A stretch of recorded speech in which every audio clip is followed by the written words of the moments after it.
This is Mike Lauder, and I'd like to talk about domain generation algorithm leash, which is an idea I have to solve the problem for domain generation algorithms that are being run by malware these days. So, why do we care about this? Well, as we know, malware continually changes where it talks to its command and control using these algorithms, and many of them are difficult to reverse engineer in the first place so we can predict what they're going to do next. They're also difficult to stop because it requires lots of control over the domain, if not entire control over the domain. And it's easy for the malware to lie about creating it in the first place, maybe in logs, and it can even delete itself, those kinds of things. So there's no accountability for what it's doing. And on top of that, it's consuming large amounts of network bandwidth by doing this. When it's creating thousands or tens of thousands of these domains all over the place, then it makes the bandwidth slow way down. So what my proposal with DJ Leash is we take an idea that has been used in the finance industry for a long time, known as KYC, or Know Your Customer.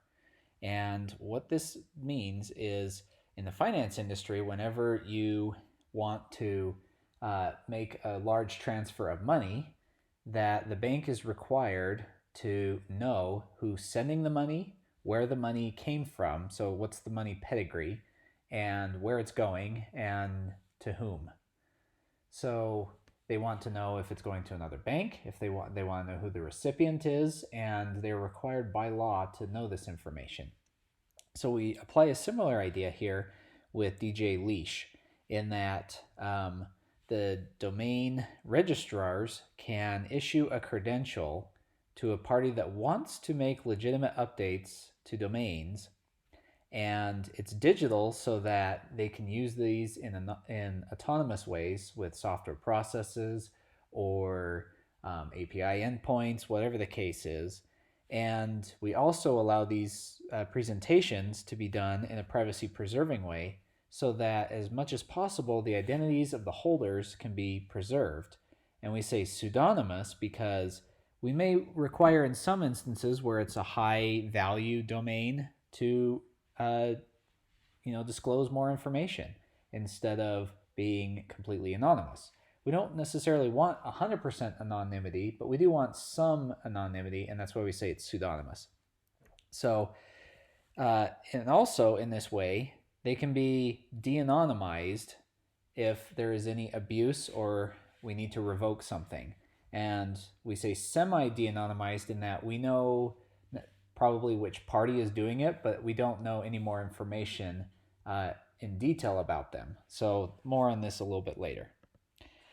So the primitives that we're going to use to do this is a cryptographic concept called keyed verification anonymous credentials. So in an anonymous credential system, users can get a credential when issued to them, and it's basically a signature over some set of attributes. Instead of just being a single message like your typical digital signature is, we have one signature over multiple messages, and we call those attributes. And then the holder or user who gets this credential, they can use that to present and prove that they possess a credential with these set of attributes. And those attributes might be asked to say, are you over 18? Or are you a legitimate business owner? Those kinds of things. Those attributes can attest to that in what we call a zero knowledge proof. So the verifying party only learns what the proof was telling it and nothing else. Everything else is done in zero knowledge. The cool thing about the KVAC credentials is instead of a digital signature, they can use symmetric cryptography MAC, which is a lot faster. And it's a lot simpler, so we don't have to worry about is there a public and private key. In symmetric crypto, the same key that encrypts is also the same key that decrypts, so it's just one key. And by doing it in zero knowledge, this also prevents impersonation. If a party gets a hold of this signature in any way and the messages or attributes that are signed, they could easily impersonate to somebody else, which we don't want. We want these credentials to be strictly used by who they were intended for. So just kind of a little bit about how this works. I'm going to, we use elliptic curve cryptography, and we're going to designate points as uppercase layers and lowercase layers are the scalars. And so whoever is issuing these credentials, they create a set of random generators other than the base point that's common in elliptic curves. And then they also generate some random scalar values, which are commonly used as private keys. And then when they want to issue a credential, they create a random scalar t and a random point u, and they compute v using those other values that they've done. And then your signature is just 2 points and a scalar. And that's it. So I'm not going to walk into details about how the proof works because it can be a little complicated, but it's not also very big either. So we'll go on to the next primitive now, which is called group signatures. So group signatures are a neat primitive that have been around a long time, that a group of people can collectively get together or maybe have a group manager that issues a key to each potential participant, and they can sign or create a signature, and then anyone with this public key, and there's only one public key, they can verify the signature, but they have no idea which signer created the signature. So if you have 10 participants in there and participant 4 signs the message, anybody can verify this, but only the only signer, whoever it was, knows who it was. However, the group manager does have the authority to de-anonymize the signer if he needs to for legal reasons. But anyone can verify the signature because the key is public. So think of it as one public key for 10 private keys. Really cool. So how DGA leash works is we take those two primitives, and when someone wants to be able to have access to updating domains, they are vetted in a KYC way by whoever's managing the top level domain, whatever that process looks like.